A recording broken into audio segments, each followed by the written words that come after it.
They say time heals all wounds. But what if time only makes you realize how deeply you loved? Loss, whether it's the end of a relationship, the passing of someone dear, or the silent distance that grows between hearts, has a way of breaking us open.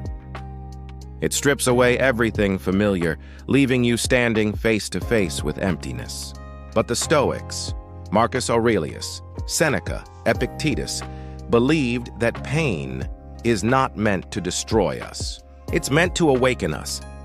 So today we walk through that pain, not to escape it, but to understand it. This is the Stoic way to survive heartbreak and loss. Part 1. Accepting what you cannot control. Epictetus once said, "Make the best use of what is in your power and take the rest as it happens." When we lose someone, our first instinct is to resist, to ask why. Why did this happen? Why them? Why now? But the truth is, life doesn't answer to our timelines or desires. The Stoics taught that the source of suffering is not the event itself. It's our resistance to it. When you accept that you cannot control loss, something begins to shift.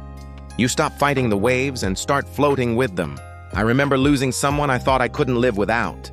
At first, every thought was rebellion, a war inside my chest. But slowly I realized the pain didn't mean the love was wasted. It meant the love was real. Acceptance isn't forgetting. It's surrendering to what is so you can begin to heal. Part 2. The nature of impermanence. Marcus Aurelius wrote, "Everything we see is changing. You yourself are subject to ceaseless change. To love is to accept impermanence. Every person we meet, every moment we cherish, it's all temporary. And that's what makes it beautiful. We suffer most when we believe that love should be permanent. But permanence doesn't exist in nature. Even the stars burn out. When someone leaves, their absence becomes a teacher. They remind us that nothing truly belongs to us. Not people, not time, not even our own emotions. The Stoics didn't see this as coldness, but clarity. To love deeply, while knowing it could end at any moment, that is courage. So instead of asking, why did it end? Ask, what did this love teach me while it lived? Because every love, no matter how brief, leaves something eternal within us. Part 3. Transforming pain into strength. Seneca said, "No man is more unhappy than he who never faces adversity, for he is not permitted to prove himself." Pain is not a punishment. It's an invitation. An invitation to rebuild yourself from the ashes. When you lose someone, the mind clings to what was, the laughter, the moments, the dreams. But slowly you begin to understand that the pain is a teacher disguised as grief. Every tear, every sleepless night, every silence, it's sculpting you into someone wiser, someone deeper. I once asked myself, how do I move on? The answer wasn't to forget. It was to carry forward, to use the pain as fuel. Write, create, train, serve. Let the emptiness become energy. Because pain, when directed, becomes power. Part 4. Finding peace in memory. The Stoics never told us to stop feeling. They told us to stop being ruled by feeling. It's not wrong to miss them. It's not weak to cry when a memory hits like lightning. It's human. Marcus Aurelius wrote, "Loss is nothing else but change, and change is nature's delight." When someone you love becomes a memory, that memory becomes sacred. Instead of running from it, learn to sit with it, gently, quietly.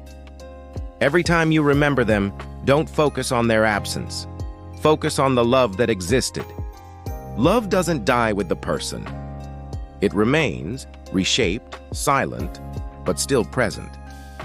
You carry a piece of them within you, in how you speak, how you live, how you love others. And that's how they continue. Part 5, rebirth, becoming whole again. After the storm comes stillness. One morning you'll wake up and the air will feel lighter. The ache won't be gone, but it will have changed shape.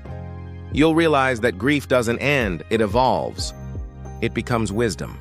The Stoics believed that every ending is also a beginning. What stands in the way becomes the way, Marcus wrote. Your heartbreak, your loss, can become your path. You've walked through the fire and learned you can survive.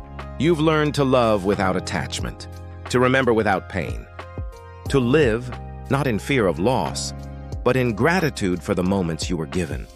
That is what it means to survive heartbreak, not by forgetting, but by transforming.